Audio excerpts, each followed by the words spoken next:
Hello world, welcome to Quick Drawing Tips. Today we have Brooks Nader. Yeah, nice. He was gonna learn a lot. Brooks Nader. Yes, okay, this might look complicated, but this is easy. See, normally I make just the face part, but this you can see the almost the entire upper half of it. So it makes it way easier. So since the face is small, you draw the face first and leave the hair. Do not touch the hair. Then you make her clothes, or whatever clothing she's wearing. You finish up this portion first. Leave the hair at the end.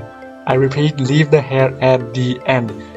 Make the face, make her clothes, finish shading, and then you draw the hair. That's how you do it. Hope you have a great time. Thank you so much for watching that video. You know what to do. Show me some love. Toss in the comments.